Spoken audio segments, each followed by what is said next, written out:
UP TET super TET की तैयारी करने वाले सभी भावी शिक्षकों के लिए आज की क्लास बहुत ही बेहतरीन होने वाली है, क्योंकि आज की क्लास में हम 2011 से लेके, याद रखिएगा 2011 से लेके 2018 तक जितने भी प्रश्न बने हैं उन सभी को हम क्या करेंगे, हिंदी के माध्यम से देखेंगे। वन लाइन क्वेश्चन पे आधारित 200 प्रश्न होने वाले हैं जो कि आपके 2011 से 2018 के बीच में आए हैं। तो चलिए शुरू करते हैं आज के पहले प्रश्न से। याद रखिएगा कोई भी टेस्ट नहीं है, केवल वन लाइन क्वेश्चन पे आधारित यहाँ पे प्रश्न उत्तर हैं। तो चलिए देखते हैं यहाँ पे पहला हमारा प्रश्न कौन सा आया था आपका। ये प्रश्न आया था कि हिंदी की आदि जननी क्या है, यानी हिंदी की जननी क्या है। तो हिंदी की जननी जो है आपका संस्कृत है। संस्कृत जो है, संस्कृत से ही पाली प्राकृतिक अपभ्रंश से होते हुए हिंदी का क्या हुआ है, विकास हुआ है। तो याद रखिएगा हिंदी की आदि जननी क्या है, आपकी संस्कृत है।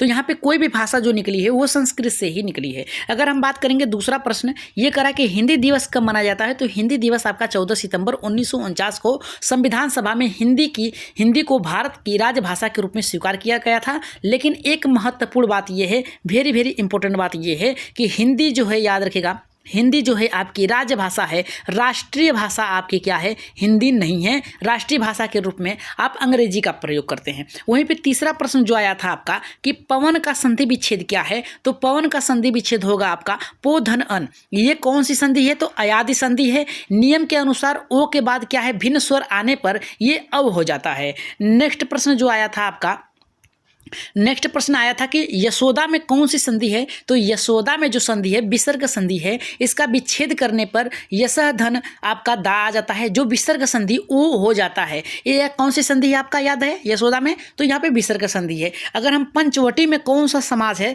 तो याद रखिएगा पंचवटी में द्विगु समास है। प्रथम पद क्या है, संख्या है, यानी पंच यानी 5 है होने के कारण ये द्विगु समास हो जाता है। जहाँ पर भी प्रथम जो पद होता है अगर आपका संख्यावाचक होता है तो ये क्या है, आपका द्विगु समास हो जाता है। द्विगु समास की पहचान है कि पहले पर यहाँ पे प्रथम शब्द की बात करें तो यानी पहले जो जुड़ता है वो क्या है, आपका संख्यावाचक हो जाता है। नीलकंठ में कौन सा समास है, तो बहुब्रीहि समास है। याद रखिएगा नीला है कंठ जिसका, अर्थात शिव। यहाँ पे दूसरे की बात की जा रही है, यानी किसी तीसरे की अर्थ यहाँ पे निकल रहा है। नीला है कंठ जिसका, यानी किसका कंठ नीला है, आप कह सकते हैं कि शिव जी का। तो यहाँ पे सातवां जो प्रश्न आपका है कि हिंदी वर्णमाला में कुल कितने वर्ण होते हैं, तो हिंदी वर्णमाला में कुल आपके 52 वर्ण होते हैं यहाँ पे।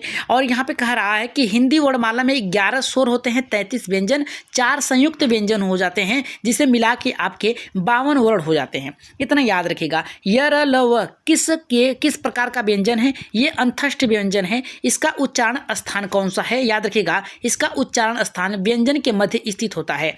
ये सभी प्रश्न आपके 2011 से लेकर 2018 तक जितने भी पेपर हुए हैं उन सभी में हिंदी में पूछे गए प्रश्न हैं, कोई भी बाहर से प्रश्न नहीं लाया गया है। यहाँ पे नवा प्रश्न करा है कि साधु का स्त्रीलिंग क्या होगा, तो इसका स्त्रीलिंग होगा आपका साध्वी। साधु का स्त्रीलिंग के रूप में व्याकरण की दृष्टि से साध्वी होता है। वहीं पे अगर 10वें प्रश्न की बात करें तो रामचरितमानस की भाषा कौन सी है, तो ये जो है आपकी अवधी है। गोस्वामी तुलसीदास ने रामचरितमानस की क्या की थी, आपकी रचना की थी, और ये भाषा जो है आपकी अवधी है। आगे बढ़ेंगे 11वें प्रश्न की तरफ। याद रखिएगा ये सभी के सभी प्रश्न जो है आपके पूछे गए हैं बार बार एग्जाम में। तो यहाँ पे देखिए क्या कह रहा है आपका, कह रहा है कि कामायनी के रचनाकार कौन है, तो जयशंकर प्रसाद हैं। और कामायनी छायावाद युग के एक यहाँ पे कालयजी यहाँ पे महाकाव्य है। अगर हम बात करेंगे 12वें प्रश्न की, तो ये करा कि हिंदी गद्य का जन्मदाता किसे माना जाता है। याद रखिएगा हिंदी गद्य का जन्मदाता किसे माना जाता है, तो भारतेंदु हरिश्चंद्र को माना जाता है। भारतेंदु हरिश्चंद्र आधुनिक हिंदी के साहित्य जनक माने जाते हैं। अगर हम बात करेंगे 13वें प्रश्न में, तो ये कह रहा है कि सूरसागर के लेखक कौन है, तो सूरसागर के लेखक आपके सूरदास जी हैं। सूरदास भक्तिकालीन कृष्ण भक्ति शाखा और प्रमुख ग्रंथ के लिए जाने जाते हैं। ये सभी के सभी प्रश्न आ चुके हैं। यहाँ पे 14 का प्रश्न करा है कबीरदास की भाषा क्या है, तो याद रखिएगा यहाँ पे सधुक्कड़ी है। याद रखिएगा यानी साधुओं की भाषा है। यहाँ पे कह रहा है कबीर की भाषा को सधुक्कड़ी या फिर पंचमेल खिचड़ी कहा जाता है, यानी मिक्स भाषा इनकी है। यहाँ पे कह रहा है अतियुक्ति में कौन सी संधि है, तो अतियुक्ति में यड़ संधि है, जिसका विच्छेद अति धन युक्त होता है, जहाँ पर ई का ऊ ई धन ऊ बराबर हो जाता है यू। ठीक है। नेक्स्ट है आपका यहाँ पे 16 का चौपाई के प्रत्येक चरण में कितनी मात्राएं होती हैं, तो प्रत्येक चरण में कितनी होती हैं, 16 मात्राएं होती हैं। चौपाई एक सममात्रिक छंद है जिसके चारों चरण में 16 मात्राएं क्या होती हैं। नेक्स्ट प्रश्न की अगर हम बात करें 17 की, तो कह रहा है कारक में कितने भेद होते हैं, तो 8 भेद होते हैं। हिंदी में कारक के 8 भेद होते हैं, कर्ता कर्म करण, संप्रदान अपदान संबंध और अधिकरण और संबोधन। ये क्या है, आपके 8 हैं। यहाँ पे कह रहा है कि सर्वनाम कितने भेद हैं, तो सर्वनाम के 6 भेद होते हैं। सर्वनाम के 6 भेद होते हैं, कौन कौन से होते हैं, यहाँ पे पुरुषवाचक, निश्चयवाचक, अनिश्चयवाचक, प्रश्नवाचक, संबंधवाचक और निजवाचक। ये क्या है, आपके यहाँ पे सर्वनाम के भेद हैं। नेक्स्ट कह रहा है आपका यहाँ पे 19 का कि विशेषण की कितने भेद होते हैं, तो विशेषण के 4 होते हैं, गुणवाचक, संख्यावाचक, यहाँ पे परिमाणवाचक और यहाँ पे नामिक विशेषण। ठीक है, ये आपके विशेषण के भेद हैं। अगर हम बात करेंगे 20वां प्रश्न जो आपका पूछा गया था, मोस्ट इंपॉर्टेंट था कि हिंदी का प्रथम नाटक कौन था। ये वेरी इंपॉर्टेंट है, इसे लगा लीजिएगा सभी लोग, क्योंकि ये कई बार पूछा जा चुका है। तो ये कह रहा है हिंदी का प्रथम नाटक कौन सा है, तो नहुस।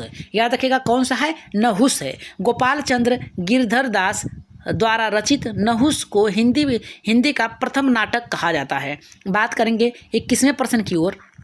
ये हमारा कह रहा है कि आंख का अंधा नाम नयन सुख। ये प्रश्न आपके पूछे जा चुके हैं यूपी टेट में। कह रहा है कि आंख का अंधा नाम नयन सुख का अर्थ क्या होता है, ये कौन सी है, ठीक अर्थ ये यहाँ पे गुण के विरुद्ध का नाम है, यानी जैसा नाम वैसा आपका कर्म नहीं है। जैसे क्या है, इसका अर्थ नाम के विपरीत गुण होना। जैसे में क्या है, आप किसी का नाम नयन रख दिए लेकिन वो अंधा है तो वो देख नहीं सकता, तो वो नाम के विपरीत है। ठीक है, यानी गुण के विपरीत है। 22वां कह रहा है कि क का उच्चारण स्थान क्या है, कंठस्थ है। ये 1 नंबर दे के जाएगा यहाँ से, वेरी इंपॉर्टेंट है, क्योंकि ये प्रश्न कई बार पूछा जा चुका है। क ख ग घ अंगा, ये क्या है, आपके उच्चारण स्थान कौन सा है, कंठ से है। आप पढ़ के देखिए, आपके कंठ यानी गले से निकलेगा ये। अगर बात करेंगे 23वां प्रश्न, कह रहा कि च वर्ग का उच्चारण स्थान क्या है, तो तालु है, यानी जीभ के ऊपर वाला भाग तालु। च छ ज झ, देखिए जब पढ़ेंगे ना तो ऊपर सट जाएगा। ठीक है, और यहाँ पे कह रहा है 24 का कि संज्ञा के कितने भेद होते हैं, तो 5 होते हैं, व्यक्तिवाचक, जातिवाचक, समूहवाचक, द्रव्यवाचक, भाववाचक। ये सब प्रश्न पूछे जा चुके हैं, इतना याद रखिएगा।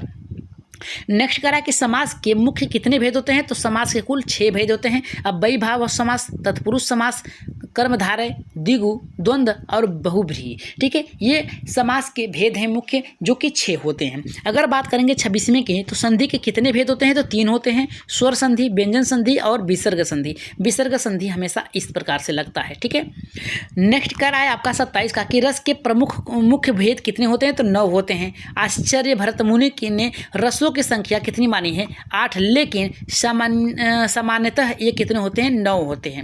28 का कह रहा है कि आकाश का पर्यायवाची क्या होगा, तो गगन होगा। याद रखिएगा, आकाश का पर्यायवाची क्या होगा, गगन होगा। आकाश के अन्य पर्यायवाची में अंबर होगा, नभ होगा, व्योम होगा आदि होंगे।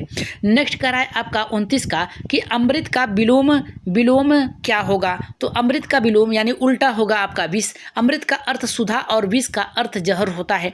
यहाँ पे 30 की बात करेंगे तो कमल का पर्यायवाची, ये प्रश्न आपके वेरी इंपॉर्टेंट है, 2 बार ये प्रश्न पूछा जा चुका है।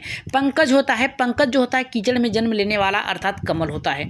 ठीक, आगे बढ़ेंगे। ये सभी के सभी प्रश्न आपके पूछे जा चुके हैं, उन्हीं को केवल शामिल किया गया है। अगर हम बात करेंगे 31वें प्रश्न की, तो 21 का हमारा कह रहा है कि आदिकाल को वीरगाथा काल किसने कहा है, तो आचार्य रामचंद्र शुक्ल ने कहा है। इन्होंने साहित्य की प्रवृत्ति के आधार पर ये नामकरण किया था।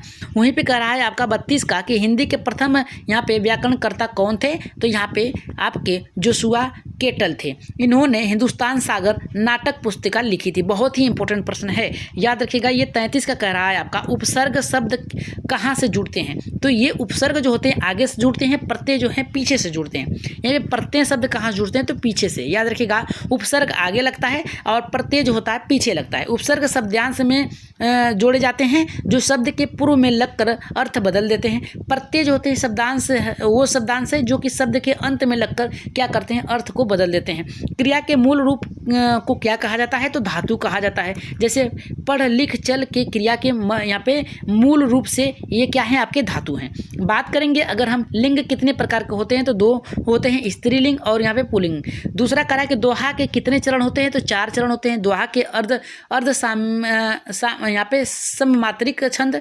जिसके 1 और 2 चरण होते हैं, 13 और यहाँ पे 13 और यहाँ पे कह रहा है कि 13 और 2 वो 4 में से 11 मात्राएं होती हैं। बात करेंगे वह कौन, यहाँ पे वाह कैसा अव्यय है, तो वाह में विस्मयाबोधक है, यानी ऐसा लगा है। ठीक है, ये विस्मयाबोधा है। आश्चर्य जहाँ पर हो करने वाला विस्मयाबोधक कहलाता है। मछली का पर्यायवाची क्या होगा, तो मीन होगा। मत्स्य, मीन आदि मछली के पर्यायवाची शब्द हैं। यहाँ पे सत्याग्रह का संधि विच्छेद क्या है, तो सत्य धन आग्रह होगा। दीर्घ यहाँ पे स्वर संधि है, जिसका उदाहरण अ प्लस आ बराबर मिलके होता है आपका आ। ठीक है, बढ़ेंगे। नेक्स्ट प्रश्न है आपका यहाँ पे, जो कि आपका है यहाँ पे 41 का। ये प्रश्न करा है कि वीर गाथा काल के कवि कौन थे, तो चंद्रबरदाई थे। इन्होंने पृथ्वी रास रासो महाकाव्य लिखा था। वहीं पे करा है 42 का कि महाकवि कौन सा समास है। महाकवि में आपका कर्मधारय है। महान है जो कवि विशेषण विशेष से संबंधित है। वहीं पे करा है कि आगमन का उपसर्ग क्या है, तो आगमन में उपसर्ग आपके आ है। आ धन गमन बराबर होता है आपका आगमन। यहाँ पे मिठाई में या फिर कह सकते हैं मिठास में कौन सा प्रत्यय है, तो आस है। लास्ट वाला देखिए मिठास, यहाँ पे देखिए मात्रा लगा है आ धन स। ठीक है, आस। ठीक है, मीठा धन यहाँ पे आस बराबर यहाँ पे मिठास। बात करेंगे सूरदास किस कवि के कवि थे, किस काल के कवि थे, तो भक्ति काल के थे। सूरदास भक्ति काल सगुण और कृष्ण भक्ति के लिए जाने जाते हैं। हिंदी का प्रथम उपन्यास कौन सा है, तो यहाँ पे परीक्षा गुरु है। यहाँ पे लाला श्रीनिवास द्वारा रचित परीक्षा, यहाँ पे आपका गुरु में यहाँ पे प्रथम उपन्यास जो था आपका परीक्षा गुरु था। यहाँ पे छायावाद के प्रवर्तक कौन थे, तो जयशंकर प्रसाद थे। जयशंकर प्रसाद छायावाद के जनक भी माने जाते हैं। हजारी प्रसाद द्विवेदी ने आदिकाल को क्या कहा था, तो आदिकाल कहा था। ठीक है, आदिकाल को आदिकाल का ही कहा था। इन्होंने साहित्य विकास की निरंतरता को देखते हुए इसे आदिकाल नाम दिया था। बढ़ेंगे। नेक्स्ट प्रश्न है आपका यहाँ पे, अष्टछाप की स्थापना कब हुई थी, तो 1565 ईस्वी में हुई थी। विट्ठल नाथ ने यहाँ पे आपके 1565 में अष्टछाप की स्थापना की थी। यहाँ पे करा गोदान के लेखक कौन है, तो मुंशी प्रेमचंद है। गोदान उपन्यास किसानों की समस्याओं का चित्रण करता है। बात करेंगे यहाँ पे, नेक्स्ट प्रश्न है आपका यहाँ पे 51 का। ये करा कि ईदगाह कहानी के लेखक कौन है, तो प्रेमचंद है। यहाँ पे यह हामिद नामक बालक और उसके मनोविज्ञान पर आधारित कहानी है। यहाँ पे तद्भव शब्द का अर्थ क्या है, तो उससे उत्पन्न, याद रखिएगा तद्भव शब्द का अर्थ है उससे उत्पन्न, यानी संस्कृत में जो शब्द यहाँ पे बिगड़ कर हिंदी में आए हैं उसे तद्भव कहते हैं, और संस्कृत के संस्कृत वाले आ गए हैं उसे तद्भव कहते हैं। तत्सम, याद रखिएगा तद्भव था। तत्सम शब्द का अर्थ क्या होता है, उसके समान, यानी संस्कृत के शब्द जो हिंदी में जो कि त्यों आ गए हैं उसे क्या कहते हैं, आपके तत्सम कहते हैं। कपि का पर्यायवाची क्या होगा, वानर होगा। याद रखिएगा कपि का होता है वानर होता है। कपि और वानर बंदर के पर्यायवाची हैं। अग्नि का तद्भव क्या है, तो आग है आपका। अग्नि का तत्सम और तद्भव है। ठीक है, यहाँ पे अंधकार का विलोम क्या है, तो प्रकाश है, यानी उल्टा प्रकाश है। अंधकार का विपरीत प्रकाश होता है। ये सभी के सभी 2011 से लेकर 2018 तक पूछे गए प्रश्न हैं। करा कठिन का विलोम शब्द सरल है। कठिन का विपरीत शब्द सरल होता है। नयन का संधि विच्छेद होता है। ने धन अन, अयादि संधि है। इसमें ए का अय हो जाने पर यह क्या होता है, आपका नयन हो जाता है। ठीक है, बात करेंगे यहाँ पे जगन्नाथ में कौन सी संधि है, तो व्यंजन संधि है। जगत धननाथ यानी जगन्नाथ त का न हो जाना हो, ये क्या है, आपका व्यंजन संधि है। पुस्तकालय में कौन सी संधि है, तो दीर्घ संधि है। पुस्तक धन आलय पुस्तकालय, अ बराबर क्या हो जाता है, आपका अ धन आ बराबर होता है आपका आ। बढ़ेंगे। नेक्स्ट प्रश्न है आपका यहाँ पे 61 का। ये करा देशभक्ति में कौन सा समास है, तो तत्पुरुष समास है। देशभक्ति, देश के लिए भक्ति करना, यहाँ पे ये संप्रदान तत्पुरुष है। यथाशक्ति में कौन सा समास है, तो अव्ययी भाव समास है। प्रथम पद यथा अव्यय है, इसके लिए अव्ययी भाव है। यहाँ पे करा कि चक्रपाणी में कौन सा समास है, तो बहुव्रीहि समास है। चक्रपाणी हाथ में जिसके अर्थात विष्णु हैं, यानी जिसके हाथ में चक्र है। ठीक है, हिंदी किस लिपि की लिखी जाती है, तो देवनागरी में लिखी जाती है। देवनागरी बाएं से दाएं की ओर लिखी जाती है, यानी इस साइड से लिखते हुए आगे बढ़ते हैं। भारत की राजभाषा क्या है, तो हिंदी है। याद रखिएगा राजभाषा हिंदी है, राष्ट्रीय भाषा नहीं है। संविधान के अनुच्छेद 343A के अनुसार ये है कि जब तक पूरे राज्य में सभी राज्यों में हिंदी का पूर्ण रूप से प्रचलन नहीं हो जाएगा तब तक हिंदी राजभाषा के रूप में ही जानी जाएगी, राष्ट्रीय भाषा के रूप में नहीं जानी जाएगी। यहाँ पे कहा कि खड़ी बोली का जनक किसे कहा जाता है, तो अमीर खुसरो को। इन्होंने खड़ी बोली, पहेलियाँ और यहाँ पे मुकरियाँ लिखी थी। अगर बात करेंगे पृथ्वीराज रासो किसकी रचना है? तो चंद्रबरदाई की है। ये आदिकाल के प्रसिद्ध यहाँ पे महाकाव्य हैं। यहाँ पे करा कि विसल देव रासो की रचना कौन है? तो यहाँ पे नरपति नाल्हा है। ये यहाँ पे श्रृंगार परक रासो काव्य के रचयिता हैं। ये कह रहा है आपका पद्मावती के रचनाकार कौन है? तो विद्यापति हैं। और यहाँ पे करा कि यहाँ पे भ्रमर गीत के रचयिता कौन है? तो यहाँ पे सूरदास हैं। ठीक है, ये सगुण और निर्गुण के लिए जाने जाते हैं। नेक्स्ट प्रश्न की तरफ आगे बढ़ेंगे जो कि आपका 71 का है। ये आपका कह रहा है कि रामचरितमानस में कितने यहाँ पे कालखंड है? तो आपके 7 हैं। बाल कांड है, अयोध्या कांड है, अरण्य कांड है, यहाँ पे कृष्णांधकार है और सुंदर लंका उत्तरकांड। ये सभी कितने हैं? 7 हैं आपके। यहाँ पर करा साकेत के रचयिता कौन है? तो मैथिली चरण गुप्त हैं। साकेत उर्मिला के विरह पर आधारित है। नेक्स्ट करा यशोधरा की रचना किसने की थी? तो मैथिली शरण गुप्त ने की थी। इसमें बुद्ध की पत्नी यशोधरा का यहाँ पे वर्णन किया गया है। बात करेंगे भारत भारती के लेखक कौन है? तो मैथिली शरण गुप्त हैं, जिसकी रचना का कारण यहाँ पे राष्ट्र कवि की उपाधि दी गई थी। यहाँ पे आंसू के रचनाकार कौन है? तो जयशंकर प्रसाद। यह एक वियोग के लिए जाने जाते हैं। तुलसीदास की कौन सी रचना नहीं है? तो यहाँ पे रसिक प्रिया जो है आपकी तुलसीदास की रचना नहीं है, रसिक प्रिया केशवदास की रचना है। ये सभी के सभी क्या थे? आपके 2011 से 2018 के बीच में पूछे गए थे। बात करेंगे वीरों का कैसा हो वसंत। ये प्रश्न आपके कई बार पूछा जा चुका है। सुभद्रा कुमारी चौहान। ये एक खोजपूर्ण कविता है। झांसी की रानी किसकी रचना है? तो याद रखिएगा सुभद्रा कुमारी चौहान की है। इसमें लक्ष्मीबाई रानी की यहाँ पे शौर्य की गाथा बताई गई है। निराला का पूरा नाम क्या है? तो सूर्यकांत त्रिपाठी निराला है। हिंदी के क्रांतिकारी कवि माने जाते हैं। यहाँ पे 80 का जो प्रश्न है आपका तुलसीदास रचना के लिए जाने जाते हैं। तो यहाँ पे सूर्यकांत त्रिपाठी निराला के लिए। ठीक है, तुलसीदास रचना के रचयिता कौन है? तो सूर्यकांत त्रिपाठी निराला हैं। ये कवि निराला द्वारा रचित एक खंड काव्य है। बात करेंगे यहाँ पे यहाँ पे 81 की। तो यहाँ पे करा कि कुकुरमुत्ता किसकी रचना है? तो निराला की है। एक यहाँ पे व्यंग्यात्मक कविता है। यहाँ पे गीतिका का रचनाकार कौन है? तो निराला जी हैं। ये निराला एक प्रमुख महाकाव्य संग्रह है। आधुनिक मीरा किसे कहा जाता है? तो महादेवी वर्मा को कहा जाता है। इनके काव्य में वेदना और यहाँ पे विरह की प्रधानता है। बात करेंगे यामा किसकी रचना है? तो महादेवी वर्मा की है। यामा के लिए ज्ञानपीठ पुरस्कार दिया गया था यहाँ पे महादेवी वर्मा को। यहाँ पे नीरजा के रचयिता कौन है? तो महादेवी वर्मा है। ये महादेवी वर्मा के काव्य संग्रह के लिए है। उर्वशी की रचना कौन है? रामधारी सिंह दिनकर के लिए जाने जाते हैं। इसकी प्रकृति यहाँ पे दिनकर को ज्ञानपीठ पुरस्कार इससे नवाजा गया था। रेणुका की किसकी रचना है? तो दिनकर की है। और हुकार किसकी रचना? तो ये भी दिनकर की है। परशुराम किसकी प्रतीक्षा की है? ये आपकी दिनकर की है। बात करेंगे यहाँ पे कलम का सिपाही किसने कहा था? तो मुंशी प्रेमचंद ने कहा था। यह जीवनी प्रेमचंद के पुत्र यहाँ पे अमृत राय की लिखी है। देखिए ये सभी के सभी आपके प्रश्न पूछे जा चुके हैं कई बार। ठीक है, तो यहाँ पे देखिए 91 का कह रहा है आपका कि मर्यादा पत्रिका के संपादक कौन थे? तो संपूर्णानंद थे। यह एक महत्वपूर्ण यहाँ पे साहित्यिक पत्रिका थी। यहाँ पे सरस्वती पत्रिका के संपादक कौन थे? तो यहाँ पे महावीर प्रसाद द्विवेदी थे, जिनकी यहाँ पे हिंदी खद यहाँ पे गद्य में परिष्कृत किया गया था।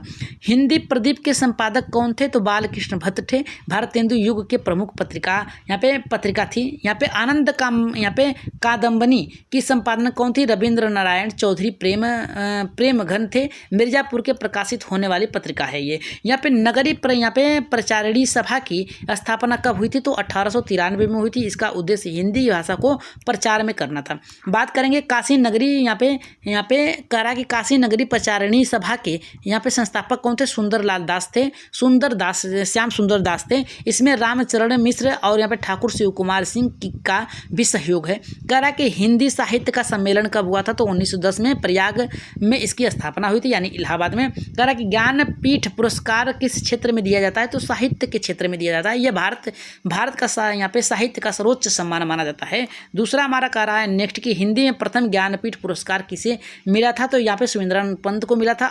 1900 याद रखिएगा 1968 में मिला था। चिदम्बरा के पीठ के लिए ज्ञानपीठ किसे मिला था? सुमित्रानंद पंत को मिला था। पंत की छाया वाद के 4 स्तंभ के रूप में इन्हें जाना जाता है। बात करेंगे नेक्स्ट प्रश्न है 101 का। करा कि साहित्य अकादमी पुरस्कार की शुरुआत कब हुई थी? तो 1954 में हुई थी। व्यास सम्मान किस संस्था द्वारा यहाँ पे दिया गया था? तो यहाँ पे यहाँ पे विंडला फाउंडेशन के द्वारा दिया गया था। सरस्वती सम्मान के प्रथम प्राप्तकर्ता कौन थे? हरिवंश राय बच्चा आत्मकथा और इन्हें सम्मान मिला था आत्मकथा के लिए। यहाँ पे श्रृंगार रस का अस्थाई भाव क्या है, तो रति है। श्रृंगार यहाँ पे को रस राज भी कहा जाता है। वीर रस के अस्थाई भाव क्या है, उत्साह है। करुण रस के अस्थाई भाव क्या है, शोक है। रौद्र रूप का क्या है, आपका क्रोध है। ये सभी के सभी प्रश्न आपके पूछे जा चुके हैं, ठीक है। ऐसा नहीं कि अपने से बनाए गए, ये सभी 2011 से लेकर 2018-19 तक में प्रश्न में ये बनाए गए हैं। कह रहा है कि भयानक रस का अस्थाई भाव क्या है, तो यहाँ पे भय है। यहाँ पे भयावह दृष्टि को देखकर उत्पन्न हुआ भय। यहाँ पे कह रहा है कि यहाँ पे अद्भुत रस के अस्थाई क्या है, विस्मय है, जहाँ पे आश्चर्यचकित हो। शांत रस के अस्थाई भाव क्या है, यहाँ पे निर्दय है, सांसारिक विरतियों को उत्पन्न होता है। बात करेंगे यहाँ पे 111 का। ये कह रहा है कि छंद का सर्वप्रथम उल्लेख कहाँ मिलता है, तो ऋग्वेद में मिलता है। रोला किस प्रकार का छंद है, तो सममात्रिक है, जिसकी मात्राएं कितनी होती हैं, प्रत्येक चरण में आपकी 24 मात्राएं होती हैं। यहाँ पर कुंडलियाँ किन दो छंदों से बनती हैं, तो दोहा और रोला से। इसकी विशेषता ये है कि ये शुरुआत में होता है, शुरुआत शब्द में होता है और अंत में होता है। यहाँ पे बौद्ध धर्म से जुड़े साहित्य भाषा कौन से, तो पाली है। बुद्ध के अपने उपदेश पाली में दिए गए थे। जैन धर्म के साहित्य भाषा कौन है, तो प्राकृतिक है। और यहाँ पे अपभ्रंश का वाल्मीकि किसे कहा जाता है, तो यहाँ पे स्वयंभू को कहा जाता है। हिंदी का प्रथम महाकाव्य कौन सा है, तो यहाँ पे पृथ्वीराज रासो है। बात करेंगे नेक्स्ट प्रश्न है आपका, खड़ी बोली का प्रथम महाकाव्य क्या है, यहाँ पे प्रवास है, हरि औध द्वारा रचित ये है। यहाँ पे उपाध्याय, यहाँ पे कह रहा है कि अयोध्या सिंह उपाध्याय हरि औध की रचना कौन सी है, तो प्रियवास है। ये संस्कृत खड़ी बोली में काव्य है। यहाँ पे मैथिली शरण गुप्त की राष्ट्रीय कवि किसे कहा जाता है, तो महात्मा गांधी को कहा जाता है। बात करेंगे नेक्स्ट प्रश्न है आपका यहाँ पे 121 का। ये कह रहा है रामधारी सिंह दिनकर को किस कृति के ज्ञानपीठ मिला था, तो उर्वशी के लिए मिला था। सच्चिदानंद हरि यहाँ पे हीरानंद वात्सल्य का उपनाम क्या है, तो अज्ञेय है। शेखर एक जीवनी के लेखक कौन है, शेखर के, तो आपका अज्ञेय है। नदी के दीप किसकी रचना है, तो अज्ञेय के है। तार सप्तक का संपादक किसने किया है, तो अज्ञेय ने किया है। हिंदी में नई पत्रिका के जनक कौन है, तो अज्ञेय है। प्रयोगवाद के जनक कौन माने जाते हैं, तो अज्ञेय हैं। बात करेंगे यहाँ पे नेक्स्ट प्रश्न है आपका, नई कहानी के प्रवर्तक कौन है, तो यहाँ पे कमलेश्वर हैं। हिंदी का प्रथम समाचार पत्र कौन सा था, तो यहाँ पे उदंत मार्तंड है, ठीक है। 30 मई 1826 को कोलकाता में प्रकाशित किया गया था। नेक्स्ट कह रहा है कि उदंत मार्तंड की संस्थापना कब हुई थी, तो कौन थे, तो याद रखिएगा यहाँ पे जुगल किशोर शुक्ल थे, जो कि 30 मई को हिंदी पत्रिका यहाँ पे पत्रकारिता दिवस मनाया जाता है। बात करेंगे यहाँ पे नेक्स्ट है आपका यहाँ पे 131 का, कि हिंदी का प्रथम दैनिक समाचार पत्र कौन सा है, तो समाचार सुधा वर्णन है, जो कि यहाँ पे श्याम सुंदर सेन द्वारा यहाँ पे संपादित है। देवनागरिक लिपि का विकास हुआ था, ब्राह्मी लिपि से हुआ था। ब्राह्मी लिपि अधिकांश भारतीय लिपियों का विकास हुआ है इससे। संविधान के किस अनुच्छेद में हिंदी भाषा है, हिंदी को राजभाषा कहा गया है, तो यहाँ पे आपका 343A1 के अंतर्गत कहा गया अनुच्छेद, यहाँ पे 343(1) में हिंदी को राजसंघ की भाषा कहा गया है। अष्ट अनुसूची में कितनी भाषाएं हैं, तो 22 भाषाएं हैं। संविधान में 8वीं अनुसूची में 22 भाषाओं का उल्लेख हुआ है। विश्व में हिंदी सम्मेलन कब मनाया गया था, तो 1975 को मनाया गया था। आपका 10 से 12 जनवरी 1975 को नागपुर में आयोजित किया गया था। यहाँ पे बात करेंगे नेक्स्ट प्रश्न है आपका, नागपुर में पहला विश्व हिंदी सम्मेलन हुआ था, ये विवरण था, तभी 10 जनवरी विश्व को हिंदू दिवस के रूप में मनाया जाता है। केंद्रीय हिंदी संस्थापन कहाँ हुआ है, तो आगरा में हुआ था। प्रचार प्रसार के लिए यहाँ पे हिंदी के किया गया था। हिंदी को राजभाषा का दर्जा कब मिला था, तो 14 सितंबर 1949 को मिला था। यहाँ पे आपका 343(1) के अंदर अनुच्छेद, यहाँ पे इसी उपलब्ध हिंदी दिवस मनाया जाता है इसी के दिन, यहाँ पे 14 सितंबर को। देवनागरिक किस भाषा का प्रकार है, तो यहाँ पे अक्षरात्मक है, यानी लिखे पे आधारित है। प्रत्येक यहाँ पे इसमें प्रत्येक वर्ड में स्वर निहित होता है। स ध्वनि का उच्चारण स्थान क्या है, तो तालु है। आपका स का उच्चारण स्थान तालु है। नेक्स्ट प्रश्न है आपका यहाँ पे, नेक्स्ट स का ध्वनि उच्चारण को क्या है, मूर्धा है। स का उच्चारण स्थान मूर्धन्य है। स ध्वनि का उच्चारण स्थान क्या है, दंत है। स का उच्चारण स्थान आपका दंत है। नेक्स्ट प्रश्न आपका होता है कि ह ध्वनि का उच्चारण क्या है। तो यहाँ पे स्वर यंत्र है। ह को काला यहाँ पे काकलन्य वर्ण भी कहा जाता है। 144 का कह रहा है कि अयोगवाह किसे कहा जाता है। अनुस्वार और यहाँ पे विसर्ग को कहा जाता है। ये स्वर में आने वाला व्यंजन कहते हैं। शब्द की सबसे छोटी इकाई क्या है। तो वर्ण होता है। वर्ण भाषा का सबसे छोटी इकाई है। भाषा की सार्थक इकाई क्या है। वाक्य है। नेक्स्ट है वाक्य में ही पूर्ण अर्थ प्रकट होता है। नेक्स्ट कह रहा है आपका कि आपका अर्थ के आधार पर वाक्य के कितने भेद होते हैं। तो 8 होते हैं।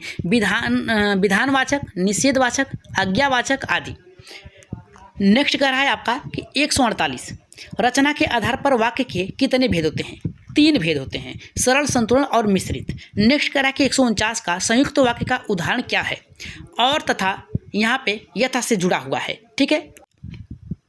नेक्स्ट कह रहा है रचना के आधार पर वाक्य के कितने भेद होते हैं। तो आपके 3 होते हैं, सरल, संयुक्त, मिश्रित। नेक्स्ट कह रहा है कि 149 का संयुक्त वाक्य का उदाहरण क्या है। तो कह रहा है कि और तथा यहाँ पे से जुड़ा हुआ 2 स्वतंत्र वाक्य समुच्चय बोधक से जुड़े होते हैं।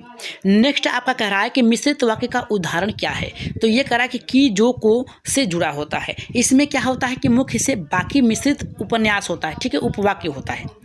नेक्स्ट कह रहा है आपका यहाँ पे 151 का कह रहा है आपका कि शब्द के कितने प्रकार होते हैं। तो 4 प्रकार होते हैं, तत्शब्द, तत्सम, तद्भव, देशज और विशेषज होते हैं। 152 का कह रहा है कि देशज शब्द का उदाहरण क्या है। कह रहा है कि आपका लोटा, पगड़ी, जिसकी उत्पत्ति का पता नहीं होता है। नेक्स्ट कह रहा है आपका कि यहाँ पे विदेशज शब्द की उदाहरण क्या है। तो यहाँ पे स्कूल और रेल है। यहाँ पे विदेशी भाषाओं के से आए हुए हैं, जो विदेश से आए हुए हैं। ठीक है। नेक्स्ट कह रहा है आपका 154 का रूढ़ शब्द किसे कहते हैं। जिसके टुकड़े न हो। ठीक है, जैसे में घर, जल, टुकड़े करने का अर्थहीन होता है। 155 का कह रहा है कि योग रूढ़ शब्द का यहाँ पे उदाहरण क्या है। कह रहा है पंकज है और यहाँ पे दशानन है, जिसके अर्थ में रखने वाला शब्द होता है। जैसे में आपका योग रूढ़ है। ये आपका 156 का कह रहा है कि विकारी शब्द कितने प्रकार के होते हैं। तो आपके 4 प्रकार के होते हैं, संज्ञा, सर्वनाम, विशेषण और क्रिया। ठीक है, ये आपके होते हैं। यहाँ पे नेक्स्ट है आपका यहाँ पे 157 का कि अविकारी शब्द कितने प्रकार के होते हैं। तो यहाँ पे कह रहा है कि यहाँ पे आपका चौथा ये कह रहा है क्रिया विशेषण, संबोधक, समुच्चय बोधक, विस्मयाबोधक होता है। 158 का कह रहा है आपका क्रिया विशेषण के कितने भेद होते हैं। तो आपके 4 भेद होते हैं। यहाँ पे कालवाचक, स्थानवाचक, परिणामवाचक, रीतिवाचक। नेक्स्ट कह रहा है कि 159 संबोधक यहाँ पे संबंध बोधक अव्यय क्या है। के पास, के ऊपर, ये आपका क्या है, संबोधक है। जैसे में यहाँ पे संज्ञा, सर्वनाम के बाद लगने वाला संबंध ये बताता है। नेक्स्ट कह रहा है आपका समुच्चय बोधक अव्यय क्या है। और या ये वाक्यों को जोड़ने वाला होता है, जहाँ पर समुच्चय वादक होता है। नेक्स्ट कह रहा है आपका यहाँ पे 161 का कह रहा है कि निपात क्या है। कह रहा है कि बल देने वाला शब्द। जैसे में ही, भी, तो, मात्र, ये सब क्या है आपके निपात हैं। स्त्रीलिंग की अगर बात करें शब्द में पहचान क्या है। तो क्रिया से होती है। जैसे में सीता जाती है, तो यहाँ पे पता चल रहा है कि ये लड़की है। ठीक है, लड़की है। ठीक है, इतना याद रखिएगा। आप लोग याद रखिएगा कि ये सभी के सभी प्रश्न आपके 2011 से 2018 तक आए हुए हैं। बार बार कह रहे हैं कि इसे छोड़िएगा नहीं। अगर आप तक वीडियो पहुंचा है तो इसे पूरा देखिएगा। यहाँ पे कह रहा है 163 का कि पुल्लिंग शब्द का उदाहरण क्या है। पानी है और दही है। ये शब्द हिंदी में यहाँ पे अपवाद स्वरूप पुल्लिंग है।